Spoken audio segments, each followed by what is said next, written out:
What's going on, everyone? I'm just a typical, average American here today to react and learn about could an army of Europe actually happen?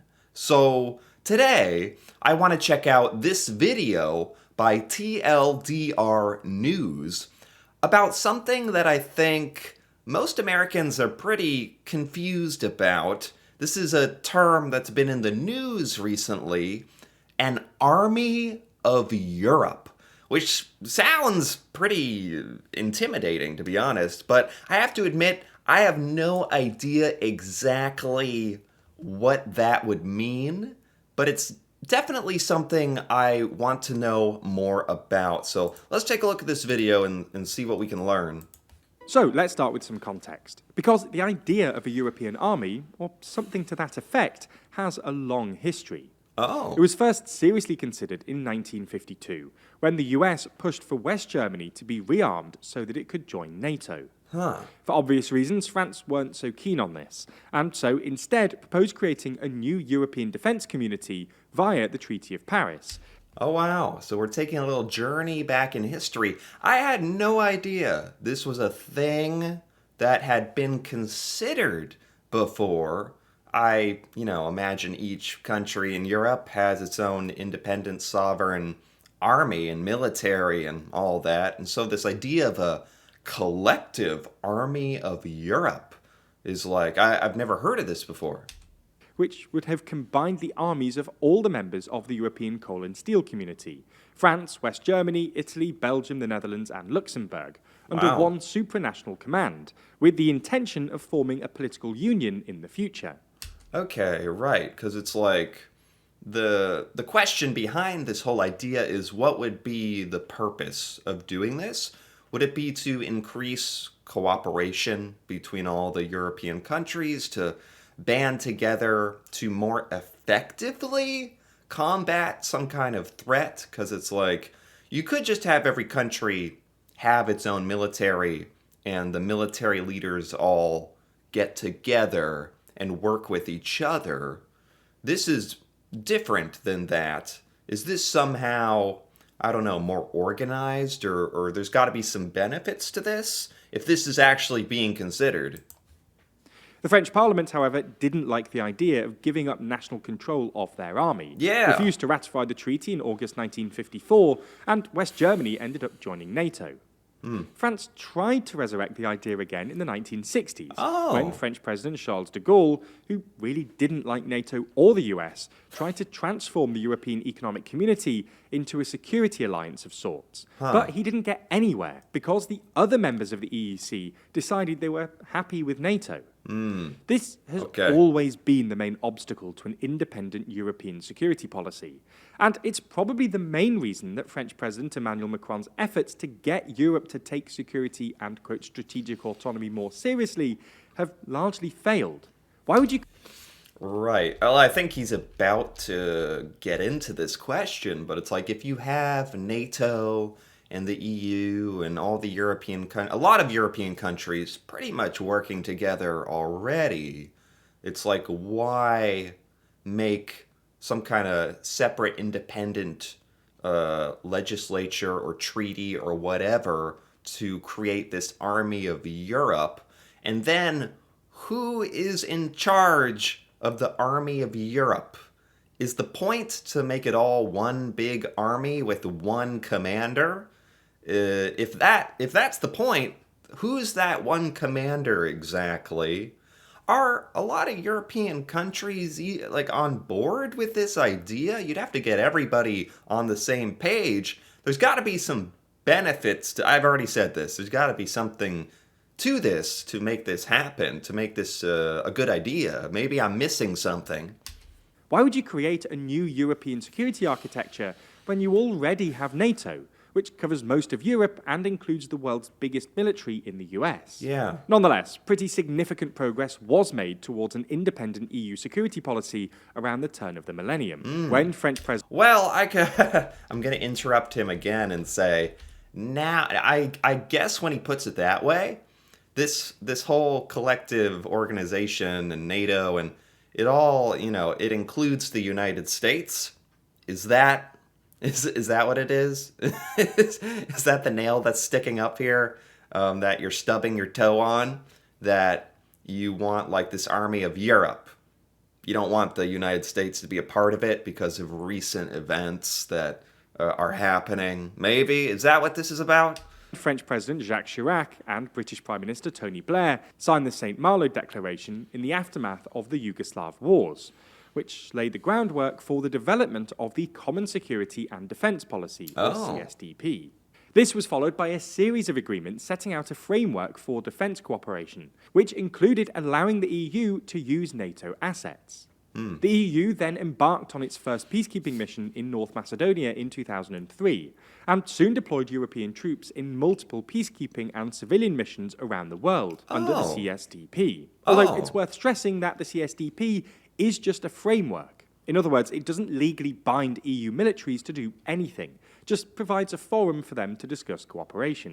CSDP, so there's something that exists already, kind of like this, some kind of a European-only military agreement. But like you said, it's just like not binding at all. It's just like an agreement at this point.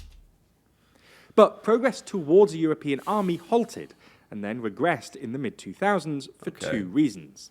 First, in 2004, 10 new countries joined the EU, 7 of which were formally part of the Eastern Bloc, and 3 of which were ex-Soviet countries.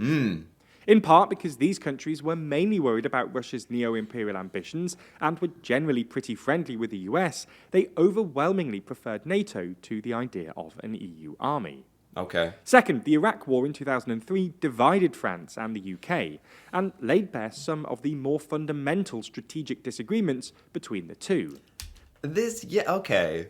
I mean, what I'm really hearing here is that it's very, very, very difficult to get all of these European countries to agree to this Army of Europe idea. Maybe that's changing right now. Maybe we're about to get to that. But in the past, this hasn't really happened quite. It's kind of like made some headway to happening, but it's never quite happened. This meant that France had to rely on Germany instead of the UK to front any European security policy. But this never really worked because, well, the German army just isn't strong enough, especially after Merkel's austerity-era cuts. There was then some chatter about it in Trump's first term, mostly led by Macron, but nothing really came of it, both because Trump didn't end up being as NATO skeptic as some commentators worried, and because he was promptly succeeded by Biden. However, the idea has returned to the table in the past few days, after Trump began negotiating a peace deal with Russia without Ukraine's input, and told the Europeans that they would be responsible for guaranteeing Ukraine's security after the war.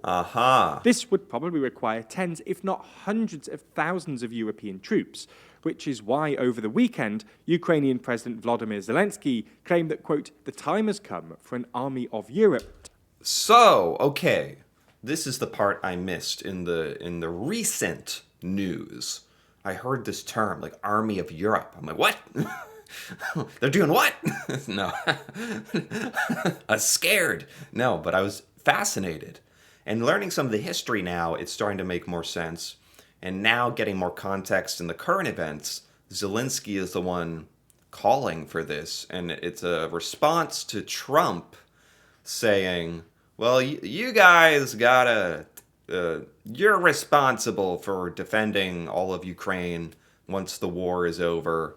Okay, that makes sense. Ukrainian President Volodymyr Zelensky claimed that, quote, the time has come for an army of Europe to face Russia. While no other European leaders have used quite the same language, on Monday they met in Paris to discuss their response. And EU Council President Antonio Costa told the Financial Times the EU needs, quote, a new security architecture.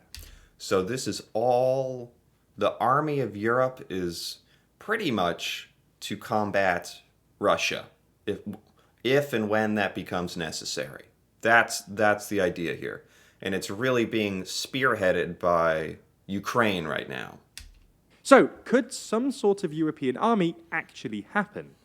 Well, there are reasons to be sceptical. Most obviously, the creation of a European army, at least if it were to happen under the auspices of the EU, would require unanimity from European leaders, Yeah. which feels very unlikely. Yeah. Poland's foreign minister has already come out to say that Poland would veto any moves towards an EU army, There you go. insisting that, quote, it will not happen. And Yeah. Is this completely contingent on every single member agreeing to this? Because it already sounds like that's impossible. it's hard to see even more Eurosceptic leaders like Viktor Orban in Hungary agreeing to this sort of thing. It's also worth saying that the EU has a lot on its plate at the moment, with various outstanding disagreements over issues like debt, and it's not clear it has the bureaucratic bandwidth to sort out another new treaty and create an entirely new army. Right, right. And again, it's like, it just doesn't feel like something that's entirely necessary, or that's something many countries would want to do. Who would want to sign over the sovereignty of your military to some other organization? Every country wants control of their military and doesn't want to be bound by any kind of treaty to do, well, I shouldn't say that, because that is definitely a thing where there's agreements to help defend each other, but not in this army of Europe kind of way, where it feels like you're almost giving away control of your military to this big army of Europe, and I'm not sure who's commanding it. And yeah, interesting idea, but if there's any big combat situation with Russia or whatever, I think every country on a country by country basis will decide for themselves exactly what resources they want to send into that kind of fight, and that's how it will work. Yeah. Nonetheless, there are at least 3 reasons to think the idea of some sort of European army is more likely than you might think. Okay. First, what looks like the death of NATO. As we mentioned earlier, NATO has always been the main obstacle to an independent European security policy. Europeans preferred to lean on America's massive military might. There was a sense that a new European security policy would just duplicate what Europe already has with NATO, and possibly even interfere with or undermine the alliance. However, NATO does look pretty defunct at the moment. The Americans have been pivoting away from Europe towards China and the Indo-Pacific since at least the Obama administration. Right. And NATO's apparent reinvigoration under Biden now looks like a fleeting interruption to this trend rather than a reversal. Second, it's a... Wow. Yeah. That's not something that's talked about very much in the United States, I have to say, is like the end of NATO, particularly because the United States doesn't seem to want to cooperate. Second, it's a surprisingly popular idea. In April 2022, a couple of months after Putin's invasion, YouGov ran an international poll asking Europeans if they'd support the creation of a, quote, integrated European army. Really? In every country apart from the UK, more respondents supported the idea than opposed it. Wow. Like a majority of the populations in each country support it, with the exception of Britain. That's a lot more support than I knew about. Wow. And the percentage of Europeans supporting the idea had risen markedly compared to 2021. And third, it might be surprisingly cost-effective. Oh. European countries, many of which are already struggling with unsustainable debt burdens, are struggling to increase their defence budgets. Coordinating and combining spending via some sorts of joint European effort would be more cost-effective, both because Europe would be buying in bulk and because this would force all European militaries to buy the same systems. Okay, there we go. I'm trying to think, what are the pros of this army of Europe? Cost-effective. That's something I wasn't thinking about. Okay. Which could be more easily combined, allowing for the same firepower on a lower budget. This would become even more tempting if the EU decided to fund this via further joint borrowing, which is something both EU Foreign Policy Chief Kaja Kallas and Macron have suggested, and something we talked a fair bit about in a previous video.